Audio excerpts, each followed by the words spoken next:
Okay, we talked about this last time, how males and females are formed. As soon as the ova and the sperm get together, of course, the sperm determines whether it's a male or a female fetus. It will be a male or female child, but initially, of course, the gonads are identical, so you really can't tell if the zygote is a week old. You can't tell if it's a male or a female. If it's 2 weeks old, you can't tell if it's a male or a female. And then it starts developing its gonads. Initially, of course, there are two ducts that form. One is known as the Wolffian duct, and the other is known as the Mullerian duct. If the zygote and embryo later on, if it's a male, it will be bathed with testosterone. The Wolffian duct will develop, and the Mullerian duct will disappear. If it's a female, the Mullerian duct will develop, and the Wolffian duct will disappear. The structure, the chemical that triggers this whole process is called the SRY protein. It's released by the Y chromosome, and then, of course, at that point, the testes develop, and the testes, of course, start producing mass amounts of testosterone, and the individual turns into a male. The Wolffian duct at this point will develop into the vas deferens, the epididymis, and the seminal vesicles. Those are the internal structures of the male reproductive system, and the Mullerian duct, of course, will disappear. The genital tubercle will become the penis, and the genital fold becomes the scrotum. And at that point, of course, they start developing male organs. If both chromosomes are X's, of course, the gonads become ovaries.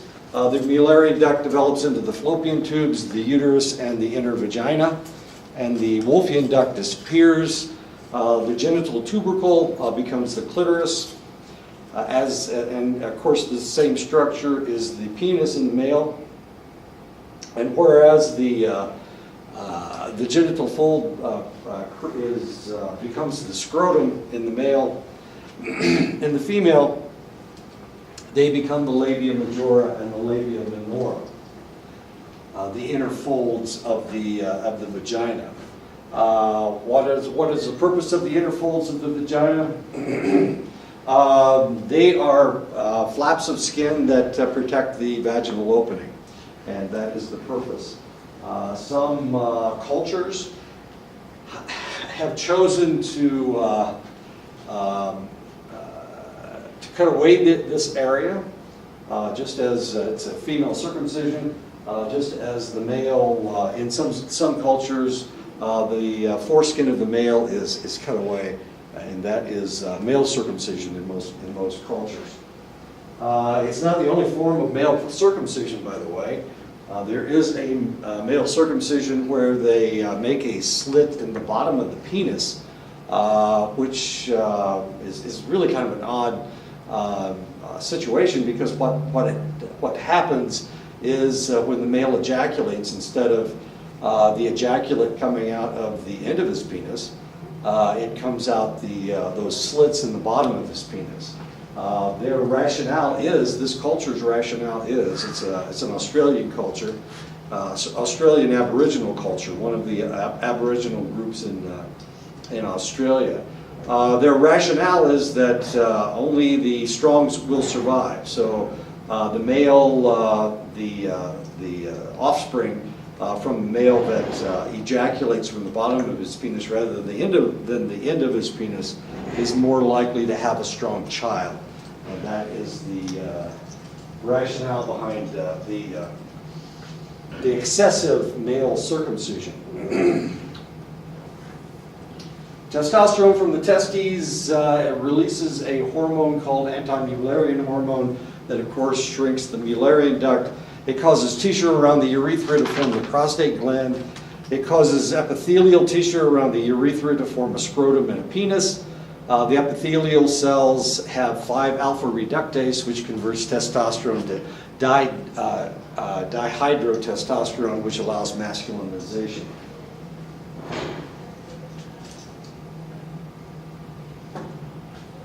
If the sperm or the ova do not have a sex chromosome, the individual will have only one X chromosome. This individual has Turner syndrome and will be a female, but unfortunately they will have a short stature. They do not develop secondary sexual characteristics, and they are sterile. So if they only have one X chromosome. When I was working in the laboratory, there is a way to determine this without doing DNA studies. What we were looking for, a select structure on one of their white cells. It's called a club structure.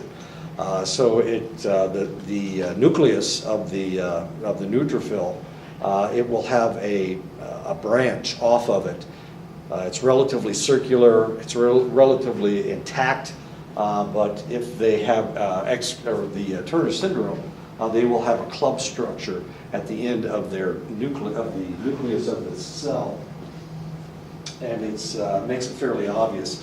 Almost all of their neutrophils have this club structure, something that you rarely see unless the individual, of course, has Turner syndrome.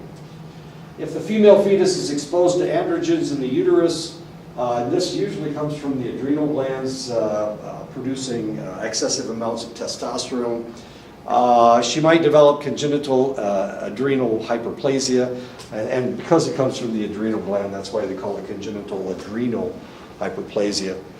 The overactive adrenal glands will produce more androgen and cause genitalia that appears as either an undersized penis or an oversized clitoris. These individuals are very often mistaken for males because the clitoris is so dominant. As you can see in this picture, I've actually seen them far more obvious than this individual. Is somebody with CAH. Since the androgen receptor is on the X chromosome, if an XY individual has a defective androgen receptor, they will not be sensitive to androgenic hormones. These individuals are referred to as androgen insensitive. They are genetically male, but since they are insensitive to androgens, of course, they develop as a female. These individuals will develop external female genitalia, somebody to talk to, and develop all secondary female sexual characteristics except for menarche and a shallow vagina. So even though they look like a female, because they're insensitive to androgens, of course, they can't develop any male characteristics, and because of that, of course, one of the things that happens is they develop as a female. They look like a female, but they're not a female. They don't have a vagina. They actually have, there is an area that looks like a vagina, but it's relatively shallow. So these individuals, well, not only that, but since they're insensitive to androgens, of course, they don't have sex drive. So they would be considered an individual that was probably neither male nor female, even though they look like a female. Guevadoces, if you speak Spanish, it means eggs at 12, or 12 eggs actually is kind of what it says. It's a group of males in the Dominican Republic. They're 5-alpha reductase, which converts the testosterone to dihydrotestosterone. And of course that allows the penis and the scrotum to form. The 5-alpha reductase is mutated, and for this reason, when they're born, they look like a female. Despite the fact that the individual has an X and Y chromosome structure, the lack of 5-alpha reductase does not form a penis. Because the individual does not form a penis or a scrotum, as you can see from this picture, this is a 4-year-old. The individual looks like a female. The area that looks like a vagina has no vaginal opening, and for that reason, of course, the individual looks like a female. And you'd have to say that person does look like a female. There's no penis. And that's, of course, when we're looking at a ultrasound, what we're looking for is the penis. We're looking for a structure in that area. And of course, this individual has no structure in that area. And they're called Guevadoces. Because they have no, they do have testes with puberty, and actually their testes will drop as soon as they start going through puberty. Their bodies will be bathed in testosterone at that stage, and their penis develops, their hips will narrow, and their build turns obviously masculine, as you can see from this picture. There's the individual as a baby, and there's the individual as a 42-year-old man. These individuals who were raised and acted like females suddenly begin looking and acting like males, and most will become males. They do give them a choice. They allow them to either be a male or a female, whichever they feel like they are. And this is in the Dominican Republic. This is one of these select individuals. Sometimes they have their penises don't develop very much. As you can see, at 4 years old, looks like a female. At 8 years old, looks like a female. At 12 years old, looks like a female. And at 19 years old, they start looking like a male because their testes will drop and they will develop a penis and start looking like a male. Guevadoces. This is an individual that decided to be a female. Hermaphrodite. As a matter of fact, it's interesting. She's got pictures taped to her legs. As you can see, she has her breasts have developed, and she does have a penis and testicles. As confusing as that is. Well, she decided to live as a female. This is another individual that decided to live as a female. As you can see, she has breast tissue, but she obviously has a male abdominal structure. As you can see, she's fairly well. I don't know. Her chin is kind of wide. Usually, females have narrower chins than that. Anyway, she's one of the Guevadoces. This is an individual this is Johnny, the kid on the right, and of course this is one of his classmates, and as you can see, they look very similar. His testicles haven't dropped yet, so he still kind of looks like he still is acting and looks more feminine than masculine. There he is as an adult.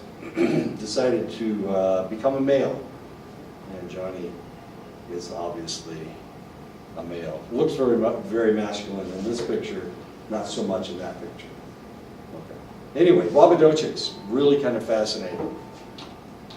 We've done a lot of studies with these individuals, and of course the problem is the fact that they don't have any 5-alpha reductase, which converts testosterone into dihydrotestosterone. And so they don't develop male characteristics. Fascinating. Yes, a little fascinating. It's fascinating to me. Okay, chapter 13 is about homeostasis. It's how we survive. This is how we survive.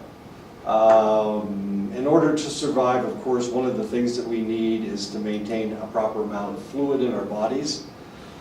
We need a proper amount of electrolytes in our bodies: sodium, potassium, chloride, calcium, phosphorus. We need all of these things in order to survive. So our bodies are monitoring these on a continual basis. For a while there, athletes were measuring their electrolytes. They were measuring all of these trace chemicals in their bodies. If you think about playing In professional basketball, these guys play a game every other day. So in between the games, what do they do in between the games? They really burn a lot of, they sweat a lot, they burn a lot of calories on game night. So what's going on? What do they need to do in order to maintain themselves for 82 games in a season?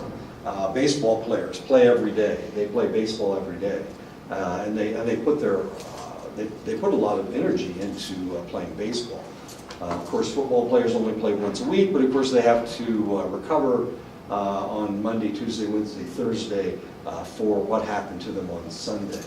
So we have all these athletes, and back in the 90s, actually it started in the 80s, there were organizations that would measure all these trace chemicals in these select individuals, and then they would give them, they try to replace the ones that they had depleted because they exercise so much. It was especially true of baseball players, because baseball players literally, if you're a field player, if you're a pitcher, of course, you only pitch every fourth day or maybe every fifth day.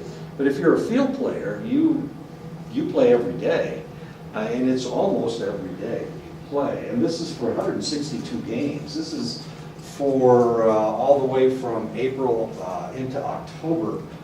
You're playing almost every day. So they're depleting a lot of their resources.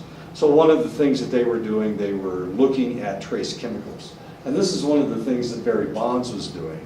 And that's what he claimed he was doing. Of course, people think that, and maybe he was using a lot of steroids. He had a steroid cream and whatnot that he was given. But at the same time, he was going in and he was having his trace chemicals replaced.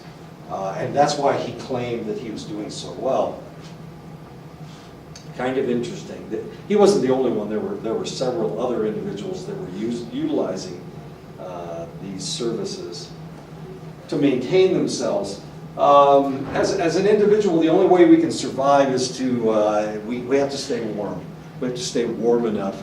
We have to find food, and of course we have to find water.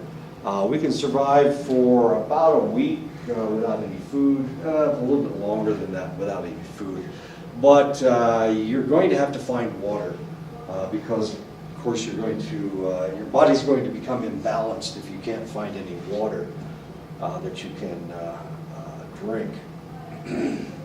So this is really very important. Of course, those people who have been sent out into the desert to do one thing or another, one of the things that they try to emphasize is that you're going to make yourself sick unless you replace your water. And for that reason, when they first started going into Iraq, they gave them bags of water to carry on their backs, camel bags. And these individuals were going out with camel bags. If you were riding in a vehicle rather than walking, then there was a lot of water in the vehicle, and you were supposed to replace your fluids on a relatively continual basis. The body maintains an elaborate monitoring system to ensure that the individual is aware of their thirst, of their warmth, and of their hunger. It is so important to the body that the body maintains several means of monitoring for each system, and this is known as redundancy.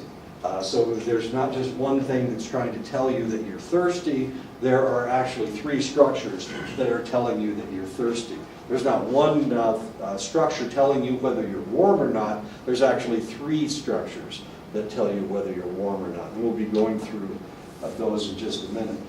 It's the nervous system that coordinates all the regulatory systems. The brain closely monitors temperature, water supply, and nutrient supply by using a variety of neural and hormonal mechanisms to keep them within the critical range. And if you drop out of the critical range, if you drop beyond the critical range, one of the things that will happen is that you will start feeling depleted. Your body will start shutting down if you don't have enough energy stores. So it will start shutting down. So you feel fatigued. Not only that, but potentially you won't be able to move. Your body may go into a catatonic state.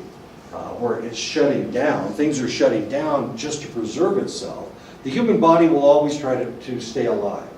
That's the most important thing as far as the human body is concerned. So it will shut down rather than you allow you to kill yourself. It will just shut down because it's trying to preserve itself. And of course that's necessary. We have excess, if we have any excess of any of the three, our bodies have ways of shedding the excess to maintain our levels of homeostasis. So if we get too hot, our body has a way of making us cooler. If we have too much water, our body has a way of making us expel that extra water. If we have too much salt, of course the body has a way of getting rid of all that excess salt. We can take in toxic levels of things, and normally what will happen if we take in a toxic level of anything, we will get rid of it in one way or another. We may vomit. We may have diarrhea. Probably what will happen if we take too much vitamin C, for example. Our bodies only need a select amount of vitamin C. During the wintertime, they tell you to overload on vitamin C. The reality is you're not going to poison yourself with vitamin C because vitamin C is expelled through your urine. So if you have too much vitamin C, you'll just pee it out. Normally that's what happens if you get an excess amount of any kind of vitamin. There are vitamins that will accumulate in your body and cause a toxic level, and those are the B vitamins are that way. So you have to be really careful as far as the B vitamins are concerned. You don't want to take in too much. This shedding process usually is done without our knowledge. We have no idea what's going on. We don't know how much vitamin C we have in our urine. We have no idea how much phosphorus we have in our urine, or manganese, or any of the other elements. If you eat a healthy diet, then probably you're taking in all of the nutrients that you need. But some people will still take a multivitamin just to make sure that they get everything. And if they do that, of course, if they take a multivitamin and it's too many vitamins, if they have too much or any of these minerals, you'll just urinate it out. So if you've ever watched There's a Big Bang, where it's actually one of the first ones, where Penny and Sheldon are at the grocery store and she's buying vitamins, and he asks her why she's buying these vitamins, and she says it's to make me healthy, and he says, well, most of those vitamins you're just going to pee out anyway. So all you're doing is buying vitamins to urinate out because you won't utilize them. And that's the way it works. Our body is very good at shedding things that we don't need rather than accumulate a toxic level. Seeking either shelter, food, or water is to seek a primary need. This type of behavior is known as motivated behavior because if you're not warm, then potentially you won't be able to survive. If you don't have enough fuel, you will not survive. And of course, if you don't have enough water, then you won't survive as well. The system used to regulate temperature, body fluids, and metabolism are all negative feedback systems. When an individual goes beyond a set point in the level for one of the primary needs, the brain is informed of the negative level, like a warning light on a gas gauge. So if you need water, your brain will tell, your body will indicate that you need some water or you need food. And it will make you feel hungry or it will make you feel thirsty so that you will either drink or eat something. Because we are constantly burning fuel, utilizing and breathing out liquids, and entering into different environments, the process of maintaining homeostasis is a constant balancing act. So right now, despite the fact that you're sitting there, you're not really expending a whole lot of energy. At this stage, of course, your body is still trying to maintain its homeostasis. You have water in front of you. Of course, if you get thirsty, you'll take a drink. I'm thirsty right now, so I'm going to take a drink.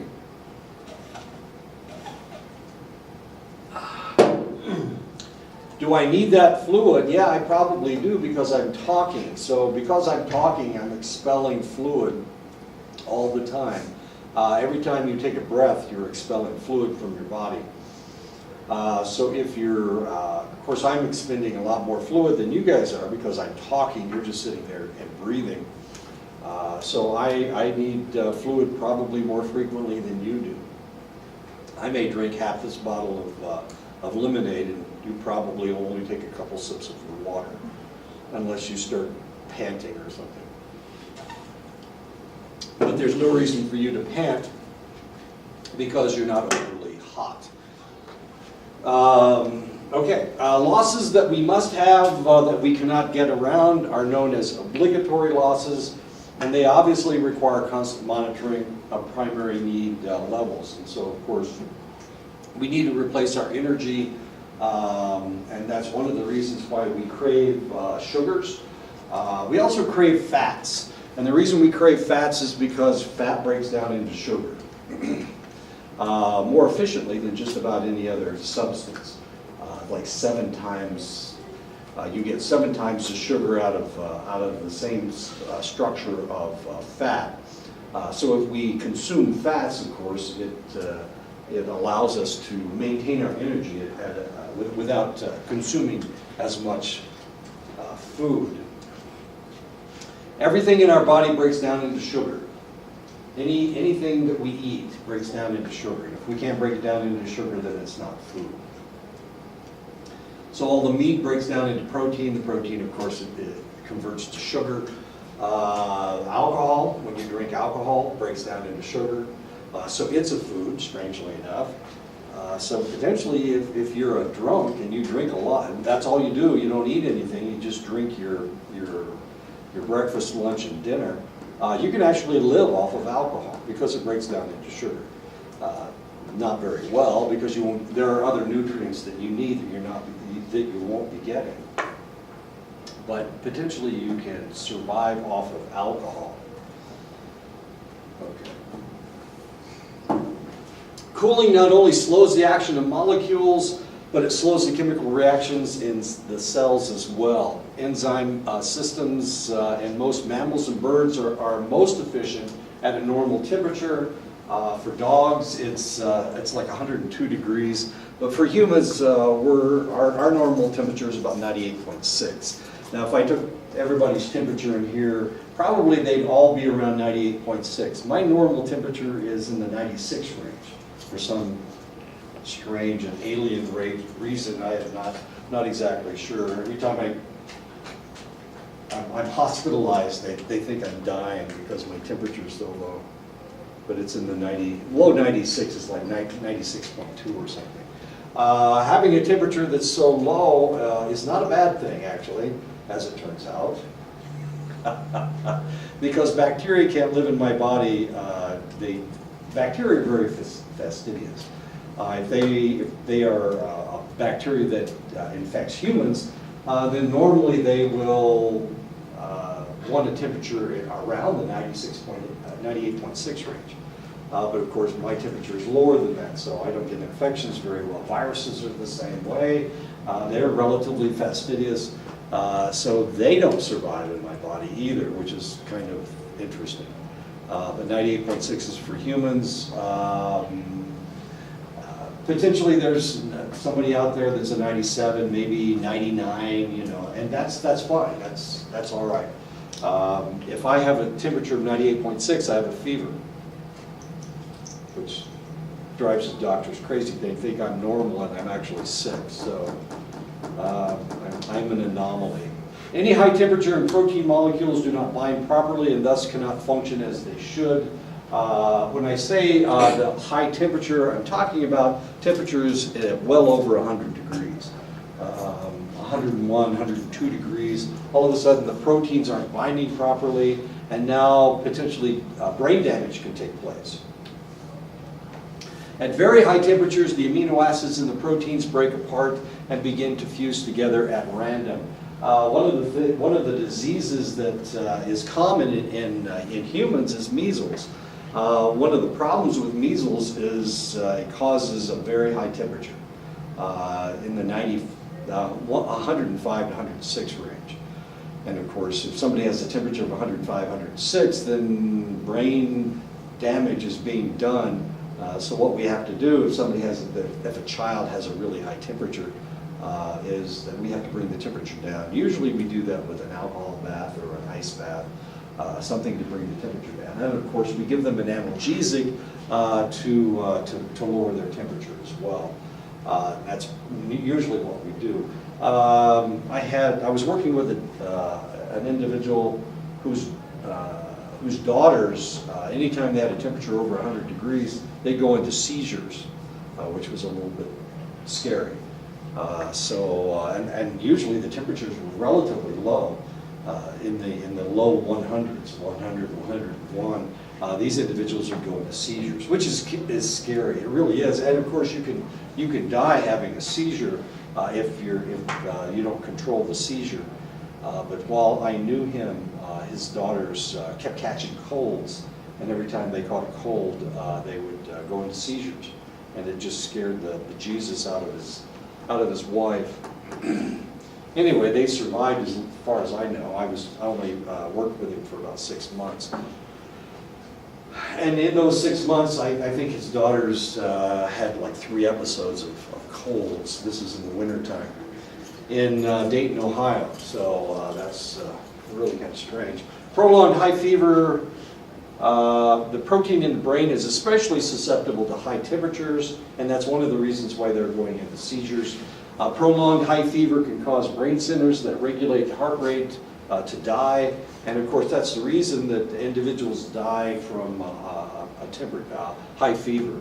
In the old days, before we had aspirin, before we had a way to lower your temperature, individuals would die from brain fever or whatever. I was watching a Russian movie last night, and it was Dr. Zhivago. And in Dr. Zhivago, of course, there are a number of people that die of one thing or another, but one of the reasons that they were dying was from this brain fever. And of course, they'd get a high fever, and then they would die. Kind of interesting, there was in the 1860s in China, there was an individual that had brain fever, and during his, he had been reading, in China it was against the law to read the Bible. So what they did, they smuggled passages of the Bible into China. So nobody had an intact Bible, things about this big. They only had chapters, like 15 or 20 pages. Well, this guy had a couple of those. And he read them, of course, and then he got this brain fever. And while he had his fever, he dreamed he was projected to heaven, and he met God, and he met Jesus, and God told him that he was the brother of Jesus. He was Jesus's Chinese brother, and so everybody thought he was going to die, and of course he didn't die. And when he became healthy again, he started preaching that he was Jesus's Chinese brother, and so he started this movement in China. Of course, he'd only read the 3 books of the Bible that he had access to. He hadn't read the whole thing, the Old Testament, New Testament. Hadn't read the whole thing. He'd only read 3 chapters. So the religion that he created from this only consisted of those 3 chapters. This is in the 1860s. So he was able to amass an army. He converted all these people, millions of people, and he was able to amass an army, and he almost took over China. He actually controlled about a third of China. I'm trying to think what his name is. Really kind of interesting. The Chinese government finally defeated him after about 15 years. But in that time, of course, he controlled parts of China. And if he took over an area, he gave you the opportunity to convert to his form of Christianity. And if you didn't, he killed you. So there you go. You either converted or died. So he took over large swaths of China, mostly the rural areas of China. He never did take over Beijing, which is the capital. But from the brain fever, he found out that he was the Chinese son of God. He was Jesus' Chinese brother. huge movement in China. Eventually, of course, they were defeated. One of the reasons they were defeated was because he wanted to turn everybody into nuns and priests. In other words, they weren't allowed to have sex. And that was the biggest problem that they had, was the fact that they couldn't reproduce themselves. So after 15 years, you know, how long can you be celibate? That's the question, if you don't think in that direction. And the answer was about 15 years. Warm-blooded animals generate heat from the inside to keep themselves warm, and thus are referred to as endotherms. Kind of interesting, up in Montana, of course, it's extremely cold in the wintertime, minus 30s, minus 40s, minus 50s, even up to the minus 60s. The best way to maintain your animals, if you have cattle or horses, is to feed them. If you can feed them, then they won't freeze to death. So what you have to do is feed them in the wintertime. You have to give them food that they can convert into heat. So one of the things that you do in the wintertime is that you feed them grain. You can feed them hay the rest of the time, but if it gets really cold, you have to start feeding them grain so that they can break it down and stay warm. We used to have 2 horses, and of course it got really cold. Sometimes blizzards would just blow through, and they get buried in the barn, and we'd have to go out and we'd had to make sure that we fed them every morning and every evening so that they could stay warm. But they just kind of stand in the corner of the barn, and you could see the heat radiating off of the 2 of them. And as long as they stood together, they were fine. If they got angry at each other, they would separate. And of course, fairly quickly they would get cold, and then they would move together again. My 2 horses. They weren't my horses, they were my wife's horses. Anyway, so mammals are endotherms. That's one of the reasons why we have hair, is to maintain our body temperature. Endotherms generate heat by burning food in their bodies, a process known as metabolism, of course, and that's how the cows and the horses and the sheep and potentially the elk and the deer, that's how they survive. Heat inside the body is measured in kilocalories. 1 kilocalorie is enough heat to raise the temperature of 1 liter of water 1 degree centigrade.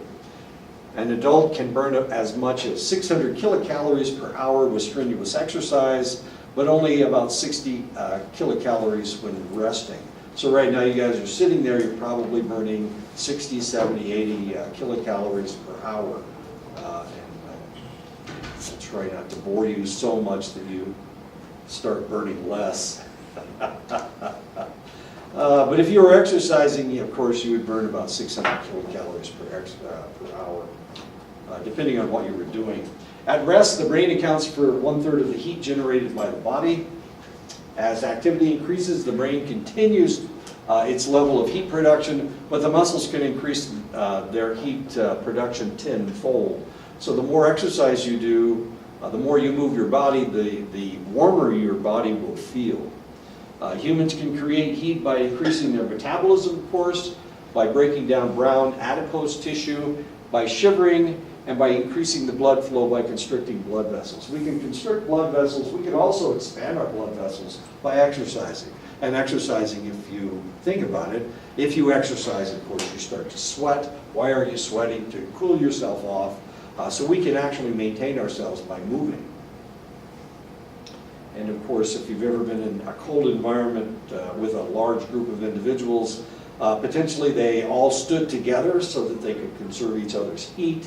The other thing they might do is move, is walk, or to exercise in one form or another. Brown adipose tissue is found around all your vital organs in your thorax and around the cervical and thoracic levels of the spinal cord.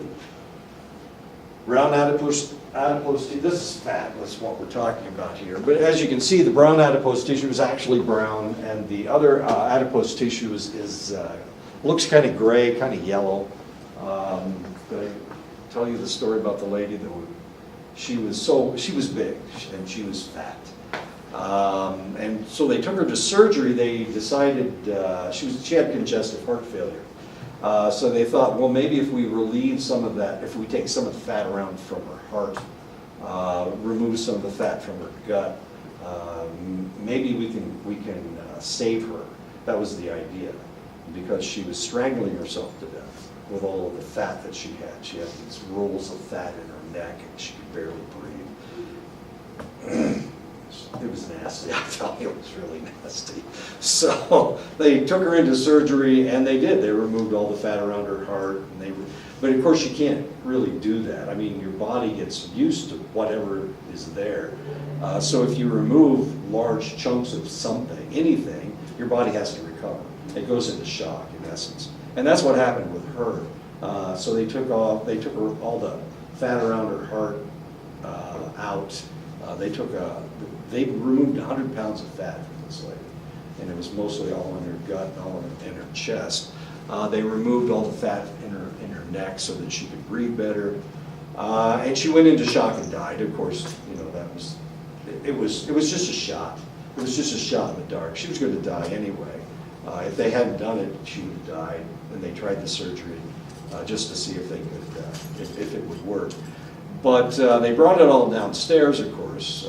Anytime you do something, anytime you do surgery and cut anything off of anybody, it always comes down into the lab, goes into histology, and we have to look at it and make sure everything is okay. So they brought this 100 pounds of fat downstairs. And of course, well, how in the world do you transport 100 pounds of fat? A lot of it was stuck together. I mean, it was, they didn't just pull it out in pieces so they could put it in jars. That's not the way it worked. They brought it down on a big stretcher. It was nasty. And it was yellow. It looked like chicken fat is what it looked like. But of course it was this great glob of fat. Now the interesting thing was that it had a really strong odor, which was kind of curious in itself. So they removed fat in her neck, and they put that in a jar. And they took the fat around her heart and put that in a jar. And then the fat in her gut, it was just too massive to put in anything. So, and they couldn't cut it up because that would, so they had to transport it on a stretcher. It's really kind of interesting when it came downstairs, because the odor, you don't think of anything smelling like that, but or anything smelling at all. Usually you cut something out of somebody, they put it in formaldehyde and bring it downstairs, but this was too massive to even put in formaldehyde. So what they had to go through it and cut it into chunks and then put it in formaldehyde. So it wasn't in formaldehyde and had quite an interesting odor. Sorry about that. Now you have dreams about brown adipose tissue. This was not brown adipose tissue. This was this stuff. It was the yellow stuff. She had just accumulated. And of course they didn't want to cut any brown adipose tissue out because that is what is protecting the organs. No matter how much body fat you have, my son used to be, well, he still is a bodybuilder to some extent. Oh, my son was in an accident yesterday, a car accident yesterday. I know I'm laughing. I shouldn't be laughing about my son being in a car accident. He's been in accidents before, but like I said, he's a bodybuilder, so he's got all this muscle mass, and it protects him. I'm very impressed with the fact that he's able to survive. Other things that would kill other people, he gets hit by a car, and he survived. It's like armor plating or something. But what happened yesterday? He's driving down the road, and he's coming to an intersection, and the light has just turned green, so all the cars are starting to accelerate. And he's approaching this line of cars that is slowly accelerating from 0 to whatever, and the guy behind him rams him from behind and hits him hard. He said it hit him so hard, he's got a really strong neck, it hit him so hard that he hit the back of his head against the headrest. That's how hard it hit him. And so he tries to accelerate to keep this guy off his butt, and he rams him again. And he said, he rammed me twice really hard, and then all of a sudden it was he just kept popping it. And he's thinking, wow, this guy's trying to kill me. What the hell's going on? And he was approaching traffic, so he was afraid that he would involve somebody else in an accident. So what he did was he pulled off the road. And this guy had already hit him like 5 or 6 times. And he sped right past him. And about 200 yards, he pulled off the road. The other guy pulled off the road, the guy that had hit him. What had happened, he had smashed his radiator, he had curled his bumper underneath the car, and it was jamming up against his front tires. So he couldn't go any farther. He popped both of his front tires with the bumper. His radiator had split in half, and of course his car wouldn't run anymore. It was an 85-year-old guy, and he said he thought he was hitting his brake, and he just kept popping. The guy's dumb as, well, maybe a little bit of dementia's going on. Anyway, my son has a concussion, but and he had a midterm last night, of course. Poor kid. So he had a concussion, but he wasn't hurt. In the car, it just dented the bumper. Evidently, the back bumper is stronger than the front bumper, and he survived. The last time he was in an accident, he was T-boned. It flipped his car over, and he slid for 200 feet down the road, and flipped upside down. Luckily, of course, he had his seatbelt on. He's a smart kid. He had his seatbelt on.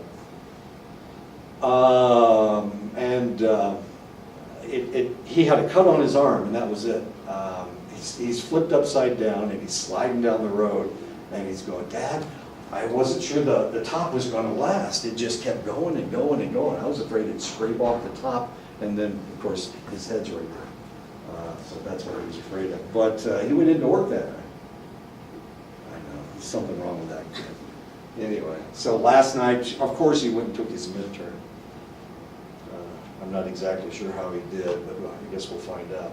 Kind of funny. Or not. My son's in an automobile. Anyway, so he used to be a bodybuilder. That was the point. He had like 2% body fat, but all of it was brown adipose tissue. He had no fat on his body. You know, he was that kind of a kid. Anyway, his arms look like my legs look like his arms. That's how big this kid is. He's got huge arms. The only part of my body that's bigger than his are my triceps. My triceps are bigger than his. But he does a lot of bicep curls, and he doesn't do anything with his triceps. He doesn't do a lot with his triceps. Anyway. When the human body is hotter than is safe for the individual well-being, brain cells can be adversely affected if the temperature isn't controlled. The body can cool itself through accelerated respiration, panting, perspiration to cool the skin, dilation of blood vessels to release heat through the skin's surface. And if you've ever seen anybody after they've been running, their face is all red, why? They're trying to release all that heat from their exercise. Their muscles have produced all this excess heat, so their faces turn red, and they are expelling all that excess heat. And that's the only way that we can cool off. The human body isn't really meant to be that hot. We're okay in the cold. It's easier for us to find warmth than it is for us to expel heat. So if we're in a situation like last summer where the temperature went up to 120 in Phoenix, how in the world do you cool off? Well, most people just stayed indoors in the air conditioning. They didn't go outside. But of course, some people had to go outside. But so what do you do to cool yourself off? You know, this is how you do it. If you've ever been in a situation like that where you had to be outside and it was excessively hot, like in Saudi Arabia or in Iraq or Afghanistan in the summertime, so how in the world did you cool yourself off? One of the things I'm sure that they warned you of was heat prostration, right? They talked about that. watching each other, because one of the things that happens is you're not real bright when your brain starts to fry. In essence, it is frying. The proteins are breaking down. So you're supposed to watch each other. And of course, if something happens, then you splash water on the guy. You know, you're creating external perspiration. You're throwing water on this individual, trying to cool them off. You get them into the shade where it's a little bit cooler than it is out in the sun. And people die from this. Military people die from this because they're carrying all that equipment. Nobody's watching them. They're in the back of the line. And of course they collapse, and you've only got a couple minutes to cool them down. And if you can't, then there's too much brain damage and they will die. The human body doesn't seem to have just one thermostat, but it has three. The hypothalamus is one of them in the brain, and that will tell you whether you're hot or cold. The skin surface is another thermostat. And third is your core body temperature.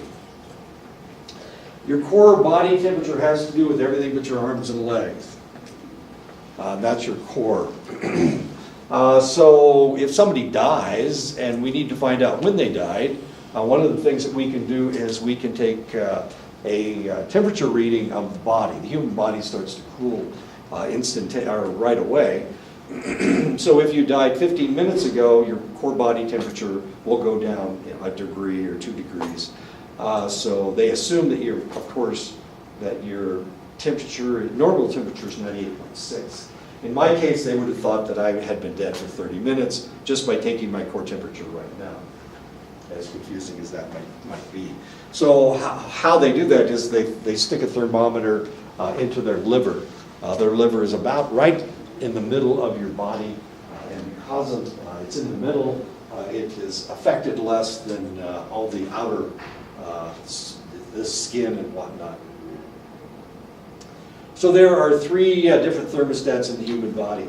As evolutionary biologists point out, humans have the same concentration of salt in their body fluid as the oceans of the world, and I've mentioned this before. It is therefore assumed that humans evolved from creatures in the sea who had to maintain a fluid and salt content similar to that of the sea around them.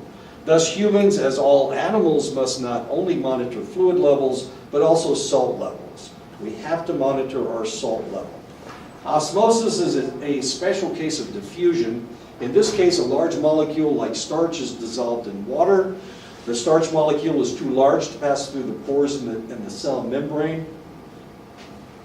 So it cannot diffuse from one side of the membrane to the other. The water molecules can and do, they will pass through the membrane, leaving the starch on the other side of the membrane. Hence the membrane is said to be semi-permeable. Water can diffuse through it, but nothing else, since it allows some molecules to pass. Except for deionized water, other forms of water that we might take into our bodies is in the form of a solution. It's a mixture of molecules of solid molecules and water molecules. It has minerals in it, depending on where the water came from. So unless it's deionized from a still, it probably has something in it. Oh, you guys all have Bosch's. Where'd you get the same water? How come everybody's got the same water? I got Great Valley. Oh, I'm sorry. I apologize. So where did it come from? Does it say on the back where they got the water? How they created that water? Corporate America. Did they turn on the tap? Ontario, California. Ontario, California. I've been to Ontario, California. They used to have a huge airport there. They closed it down.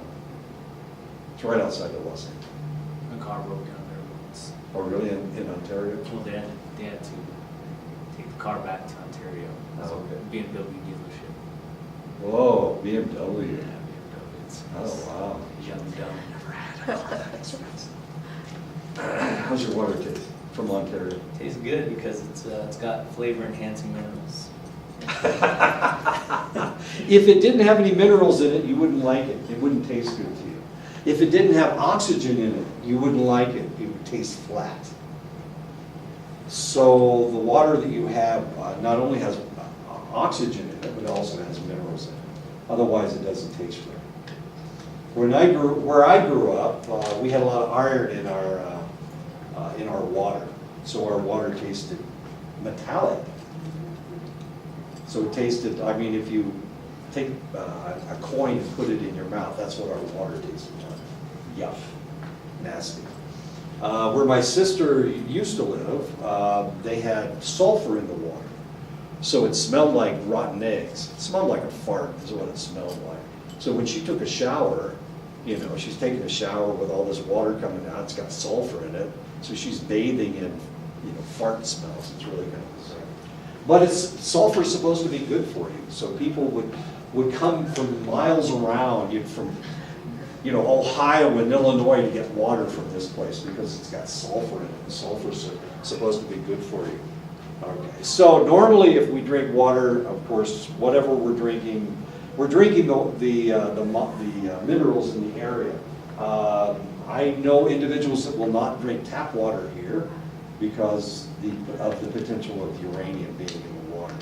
Because there are uranium mines on the other side of the mountain. I don't think they're on this side, are they? There's no uranium mines on this side. They're all over there by Shiprock, on the other side of the mountain. There's some right here in the mountains. Oh, there are? Yeah. Okay. So it's possible. And sometimes when I turn on the tap, it comes out yellow. It looks yellow. I don't know.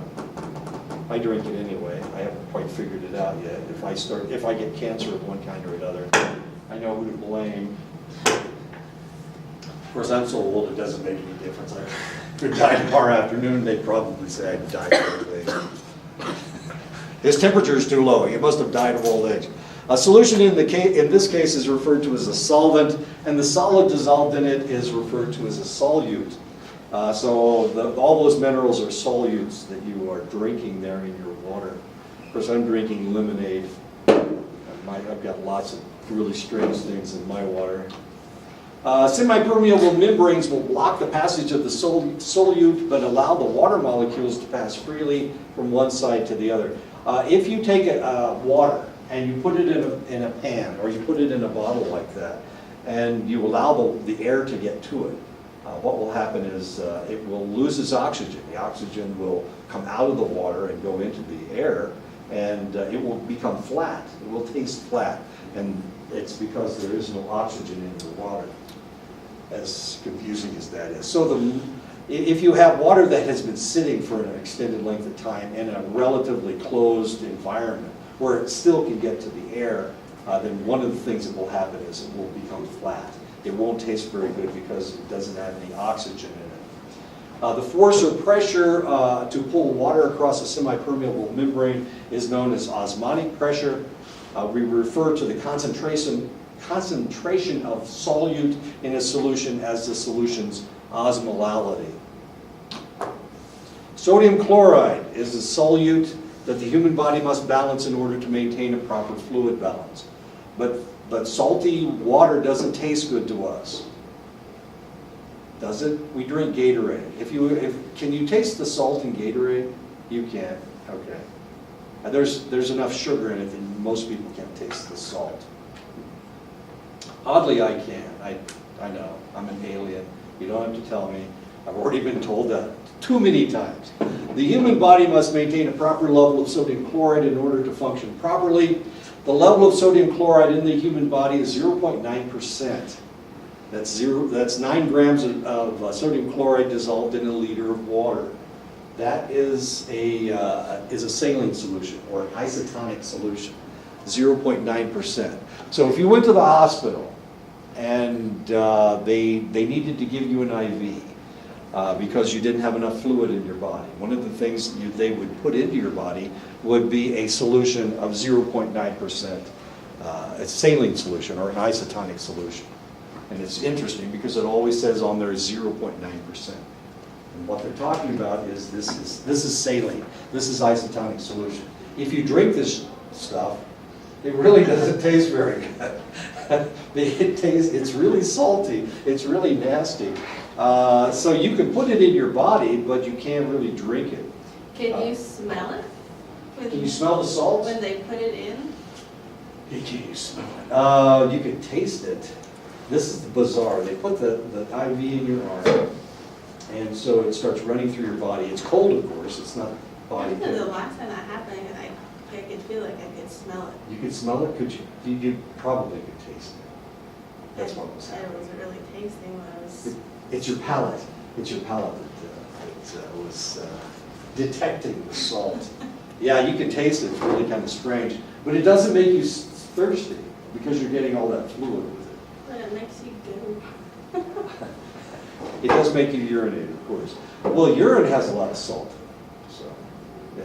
Yeah, it does make you go. You're right. You're absolutely correct there. Okay. Okay, I just talked about replacing your fluids.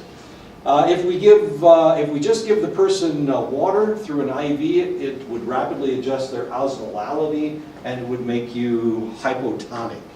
In other words, you would have more water in your system. We can't do that. If we did that, we might potentially kill you.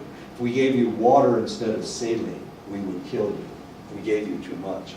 Therefore, the medical personnel might administer normal saline to the patient to replace their fluids. We have to replace your fluids. You don't have enough fluid in your body, so we have to use normal saline. In this case, the individual probably has more sodium chloride in their system than they need, and it is said to be hypertonic if you have too much salt in your system. So we need to give you fluids. If you have too much salt in your system, you're really thirsty. You're extremely thirsty. So if you cut yourself and you start bleeding out, one of the things that will happen is you'll get thirsty. If you've ever watched this on a movie or a television show, if you've ever been around somebody that's bleeding, they'll ask you for water. That's the first thing they ask you for is water. If they have, so you have to understand where the water's going. If they have a wound, if they have an arm wound, you can go ahead and give them water. If they have a stomach wound, you can't give them water because that is the area that's injured. Okay, and so if you give them water, you may be causing more problems than you could possibly imagine. So if they are wounded from here down to their pelvic bone, you can't give them water. It may cause a lot of damage. And you may be killing them. In essence, you may be killing them. So you have to be very careful as to what you do next. And you have to understand the systems that you're dealing with. They are hypertonic, and the reason they're hypertonic is because they're losing fluid. They are losing some salt, but they are also maintaining too much salt. So for that reason, they have a salty system or a hypertonic system. Too much water and not enough sodium chloride, and we would make them hypotonic. And this is the reason why we don't give them IVs of water. We give them IVs of saline solution. It's exactly the right level of salt. For that reason, it replaces your salt. And of course, you're going to urinate because we're putting fluid into your body. And sodium chloride is processed by your kidneys very rapidly, relatively rapidly. And that's why it makes you want to pee almost right away. That's the way it works. That's the way it is. Hypotonic and hypertonic. If it's hypertonic, the red cells, of course, have to maintain themselves in the solution, and that's one of the reasons why you have to maintain the proper level of salt in your system. If you have too much salt in your system, it makes it hypertonic, and they will crenate, they will collapse. And of course, if they crenate, if they collapse like this, then they can't carry any oxygen. And so all of a sudden you die. And whose fault is it? Well, it's whoever gave you the hypertonic solution. And this is another reason why you die if you bleed out, because your system becomes too hypertonic, and then you die. If we give you too much, if you have too much water in your system, then the cell, instead of looking like a donut, being flat, it expands because it has too much water, and at that stage it may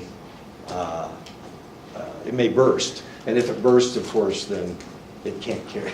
It dies. It can't carry oxygen either. And then you die, of course, because of your hypotonic solution. Okay, so this is one of the reasons why water torture is actually torture, because potentially you can cause all kinds of interesting problems. You can either crenate their cells or you can make them explode. And of course, neither of those cells will carry oxygen. And it also destroys those cells. Any cell that becomes crenated, you can't re-expand that cell. any cell that expands beyond the donut shape that a normal red cell is, this cell can never come back. It just dies. So you just kill the guy by giving them too much water or too much salt. And so this is one of the things you have to think about when you're working in the emergency room. You know, you're trying to replace fluids as rapidly as you possibly can. You can't give them water. You have to give them salt water. You have to give them saline solution or an isotonic solution. Internal cues that trigger thirst, hypovolemic thirst. Wait a minute, let me see what time it is. Okay. Thirst is caused by a low volume of fluid. Baroreceptors in the major blood vessels detect any pressure drop from fluid loss. Usually it's caused by rapid loss of bodily fluids, such as a hemorrhage. Diarrhea, strangely enough, can cause you to have hypovolemic thirst, and of course vomiting. Normally you don't vomit that much. You can only vomit a select amount. Whatever's in your stomach, you can vomit that out, and then you can start vomiting stomach acids.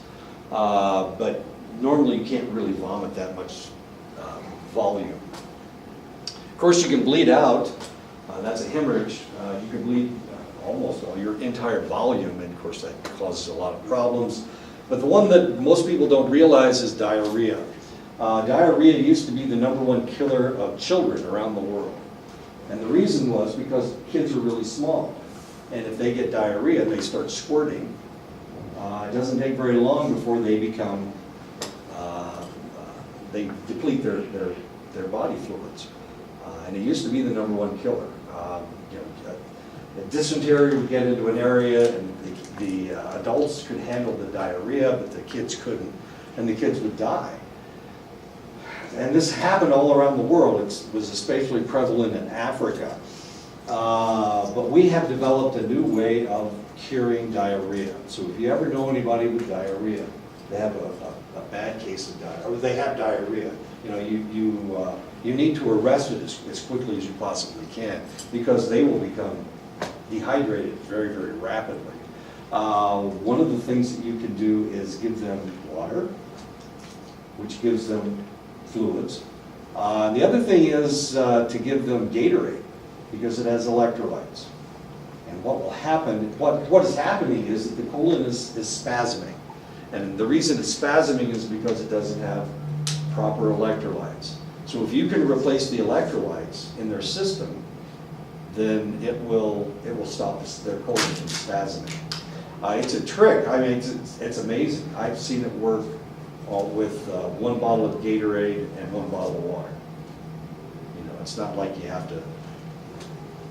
It takes half a day to cure them. All you need to do is give them water and then give them Gatorade. Not at the same time. You give them the water, they drink the water, and then the next time they're thirsty, you give them Gatorade. And usually it only takes a couple dosages and their diarrhea is gone. It's a trick. It's amazing. And we've saved millions of lives around the world with Gatorade, as strange as that sounds. Do I have time to tell you my diarrhea story? Get 10 minutes. Yeah, I've got 10 minutes. Yeah, I got time. Okay. Once upon a time in a land not that far away, it's Lubbock, Texas. Reese Air Force Base, Lubbock, Texas. We had a little girl that came in, and she had the most god-awful case of diarrhea that you've ever seen. Of course, if somebody's got diarrhea, you need to replace the water, so the fluids, and then stop her diarrhea. So that's what we did. This is before Gatorade, by the way, so it was after Gatorade, but we hadn't figured this out yet. And I don't know if it would have worked anyway. So this little girl came in, and of course she was only 11 or 12 years old, and the pediatrician was taking care of her. So we hospitalized her, and we stuck an IV in one of her arms, and we drew her blood, and we got a stool specimen, and we were, and unfortunately one of the problems with stool specimens, we're growing bacteria, and it takes like a day to grow bacteria. It takes a day to grow it, and then you have to identify it, and that takes another day to identify it. So here we are, we're looking for all of these, we're looking for dysentery, we're looking for an amoeba, We're looking for anything that's causing her diarrhea, and we're finding nothing. We grow it for a day, and we're getting nothing off the plate. No bacteria is growing on the plate. So it's not Shigella, it's not Salmonella, it's not E. coli. We know it's not one of the bacteria that causes all these problems. And of course the doctors go crazy, because this little girl, he's got one IV in her arm, all of a sudden he has to put a second IV in her other arm to replace her fluids, because she's dehydrating so rapidly. I mean, it looks like it's coming out like water. I mean, it's that bad, and it's constant. So, you know, if she has diarrhea for too long, she'll dehydrate and die. There's nothing we can do. So we're trying to maintain her. We've got 2 IVs stuck in her arm, and we're still collecting stool specimens, and we're still trying to figure out what's going on, and we're getting nothing. Absolutely nothing. Nothing is growing. Nothing is, you know, we look at it under the microscope, there's no amoeba, there's nothing. So, and there's no parasites in there, we can't figure out what's going on. You know, what in the hell is tickling this little girl's colon and making her squirt like that? We just can't figure it out. So, the third day, they started an IV in her leg. So she's got 3 IVs going. Normal saline. They're just trying to pump fluids back into her system. She's got the 3rd IV going. And we're still seeing nothing. Absolutely nothing. I wasn't working in parasitology at the time. But I was in charge of the laboratory. I was the NCOIC of the laboratory. You understand? NCOIC, okay. Non-commissioned officer in charge, that was me. I was in charge. And our lab officer was the dumb as dirt. I mean, he was so stupid. This guy was ignorant. He would sit in his office and read girly magazines, and that's all he did. He knew nothing about the laboratory. It was just a dumb, but at least he made a lot of money. That's all that's important, as long as he got his paycheck. Okay, so this is the 3rd day. We've got the 3rd IV going, and the 4th day, the doctor comes to me and he says, you know, he's lost. He's hit her with antibiotics. He's hit her with, you know, everything. He's trying aspirin. He's trying anything that works. He's calling people up at Walter Reed. He can't get any answers. There's no answers. This little girl is dying. She's shitting herself to death. She's squirting herself to death. Just the saddest thing in the whole wide world. And she's getting skinnier and skinnier and skinnier. And so finally they start the 4th IV, and they barely got it in. I mean, they're digging around on this little girl's leg. Finally they called me in, and since I'm a lab tech and I hit veins all the time, I'm the one that actually started the IV in her right leg, because she's so dehydrated. She's so ridiculously dehydrated. So, you know, this is it. He's saying, you know, she's only got a couple more hours. We got to figure this thing out. You know, here, I'll give you another stool specimen. See if you can find anything. So I looked at the thing. I looked at the stool specimen, and there's nothing in there. I mean, there's no bacteria. There's nothing in there. There's just these little round things. And I went, you know, I thought it was a white cell. You know, it looks like a white cell. That looks like a white cell. Now, that's not right. Maybe it's not a white cell. Maybe it's something else that looks like a white cell. So I thought, well, maybe it's a yeast. You know, yeast, that's what yeast looks like. It looks like a white cell. So I did a germ tube, which is how you grow yeast. You have to grow them. Anyway, I put it in a tube of serum to grow yeast, and lo and behold, it was Candida albicans. It was yeast. Now, we have yeast all over the place. I mean, you've got yeast in your stool all the time. And that's what it was. It was yeast. So he treated her with Flagyl, which kills yeast, and she recovered. It was a miracle. We've saved her life. You can read all the books that you want, and none of them say that yeast is going to cause diarrhea. But this little girl had yeast in her stool, and that was what was causing her problem. So then we went back to try to figure out what the hell was going on here. And what had happened was she'd had a urinary tract infection. So they treated her with a broad spectrum antibiotic, and it wiped out all the normal flora in her stool. Normally, if you look at a stool specimen, it's just crammed full of bacteria. It's got tons and tons of bacteria. She had none, no bacteria. We couldn't get anything to grow. We were looking for Shigella, Salmonella, we were looking for parasites. We couldn't find anything. And of course, it was what had happened. They had killed off all the normal flora. So then the yeast, which normally is controlled by the bacteria, just exploded. And of course, the human body's not used to having a yeast infection in your colon. And it had caused her to have violent diarrhea. Not just, it was like she was having seizures of diarrhea instead of spasms of diarrhea. She was having seizures. So we saved her life, but it took somebody to think outside the box. Yeast does not cause diarrhea unless there's nothing else there. But it took somebody to see what was there, because everybody's just looking for a specific thing. Everybody's focused on what are the bad things in a stool specimen. And it took somebody, well, it took an idiot like me to figure out what the hell was going on. So I saved her life. So the question is, of course, Aaron's sitting back. He must have gotten a medal for that. I was about slow clap. Yeah, exactly. So, did I get credit for it? No, but they didn't blame me for her almost dying. So I guess that's kind of like getting credit. The doctor wrote it all up. Of course, he didn't say anything about me, of course, in his article. But the doctor wrote it up, and of course, he became famous because he found the first case of yeast causing diarrhea. He got a medal. But I didn't get jack squat. But that's the way it works, isn't it? Okay, I guess we need to stop right now. Sorry about the story about poop. Well, it wasn't really poop, it was more like water.